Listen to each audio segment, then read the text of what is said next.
2018 as the We Deserve Better movement developed. So I want to start at the outset of this speech by saying thank you for all the support and reminding all of us that this movement for change is nothing without you.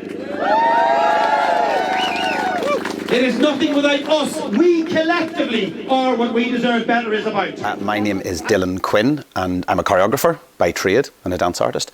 But I also, I suppose, am some sort of political and social campaigner to some degree. I kicked off the We Deserve Better campaign, which started as a result of a video I put on Facebook, and then that kind of got picked up quite a bit across Northern Ireland. I suppose the kick-off was really the fact that we were approaching the date that we were going to be the longest running democracy in peacetime to not have a government. So, where is everybody? So therefore I'm kind of going, well, what is this place going to provide in the future? And what role do we have as citizens in order to hold those to account and those who are doing us such an injustice? I thought, actually, I have a voice to use. It might not be the most effective. It's no more important than anybody else's, but I have a voice, so I should try and do it. And it was really as simple as that, as trying to do something. Communication is essential if you're involved in a protest, and funnily enough, I've always wondered. You see the old pictures of the big tenants' rights meetings in Ireland in the 19th century, and you see a great orator up there speaking to this huge crowd, and I've always wondered, how the hell did anybody hear anything? When we were here at the beginning of 2018 to fight for our pensions and what seemed like almost desperate effort to save our pensions from being slashed, we first of all did not expect that strike to be so successful and to actually shake the foundations of the way our employers are treating us. What social media has done now is it's amplified that voice. It's allowed communication to take place. Now it can have a number of effects. It can bring people more engaged with the event, both in the present, so bringing them to the event, but also watching it.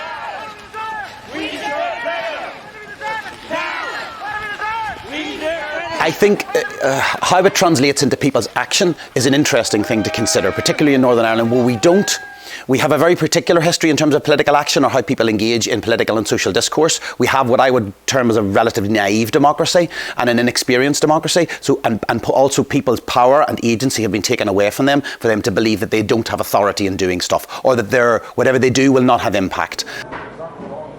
Daisy Hill Hospital's our local hospital here, just outside Newry, in the outskirts of Newry, but it caters for the whole of South Armagh and South Down. They were talking about closing the A&E department or only having it open from 8 o'clock in the morning to 8 o'clock at night. It's currently 24 hours, but they were talking 2 years ago, April 2017, of closing it. It's been made with a lot of frustration online.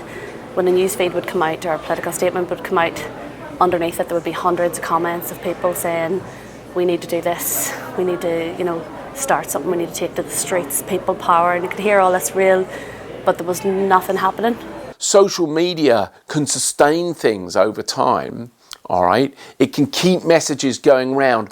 I think it lacks a sense of, as Durkheim would have said, the French sociologist, effervescence of excitement that you really get when you're in a crowd. The use of Twitter, WhatsApp, all of those between people organising, I've found good. I've liked the fact that I've gone online and seen people putting things up. And I think in terms of sustaining the power of the event, all right, social media gives you an extra tool. We set up a Facebook page just saying we want to have a public meeting, just to sort of test the public and see if there was any interest, if people wanted to come on board and try and help or volunteer or something, give us some ideas what to do for a start. Maybe difficult as a competition. No closures! No closures! No closures! No closures! No closures! No closures! No closures! No closures! And I think within 7 days, it had something like 17,000 shares and people asking, can I help, and sending messages. We were bombarded. Being part of a crowd gives you a sense of empowerment. You know, being in something that's taking place, and I always say to students when I'm talking to them, if you've never been in a good protest, for goodness sake, go and do it.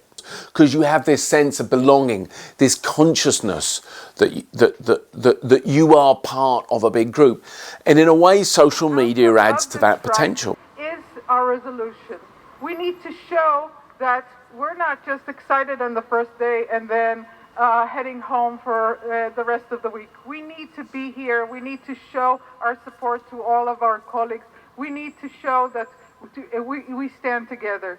So I encourage you all to continue coming, to continue showing your enthusiasm. I felt that I could be responsible for myself, and that's all I could be responsible for. And in doing that as well, I felt that hopefully that was sending a message to other people to say that you can do something yourself. It doesn't have to be mass gatherings. And I thought that one of the things I could do was walk from Enniskillen to Stormont. It was, ironically, kind of, by the time you'd walk there, there were enough miles per each MLA.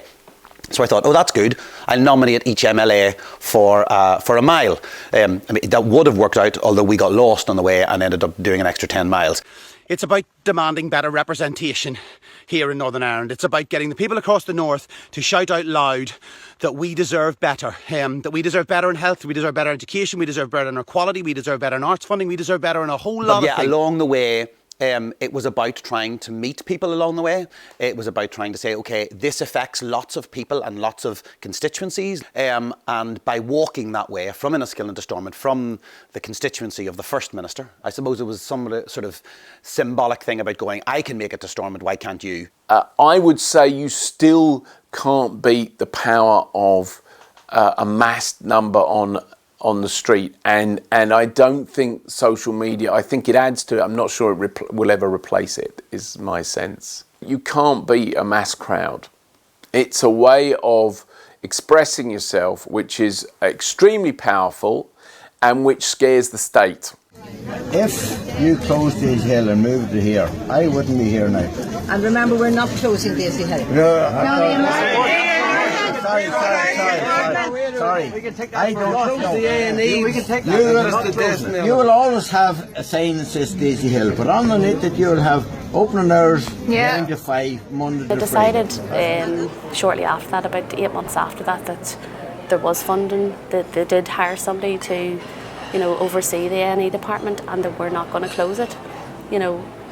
We're a year and a half before that, they were saying, this is it, it'll be closed within 6 months. So, and there's no more word of it, it's sound now, there's no problems. We are down in the Broadmeadow here in Enniskillen with a wonderful group of people who have turned up in order to form our People's Assembly down here. Thank you very much.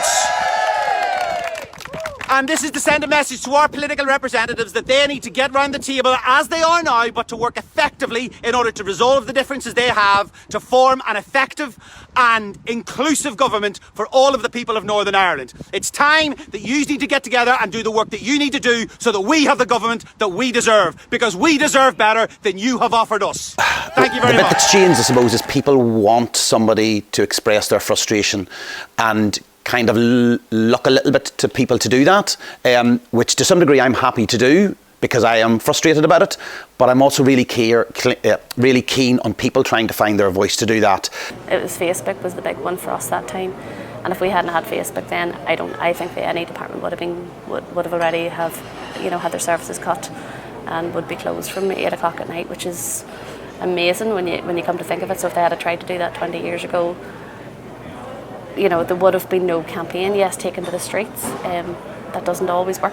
But along the way, I've had some very interesting conversations with lots of people and lots of journalists who have been very active in talking about politics and social change in Northern Ireland over the last 30 years.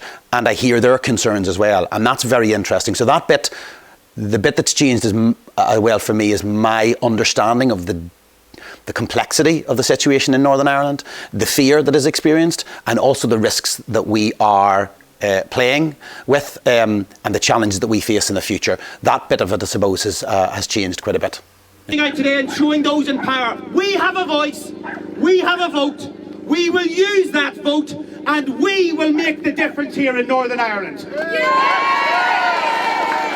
Thank you very much.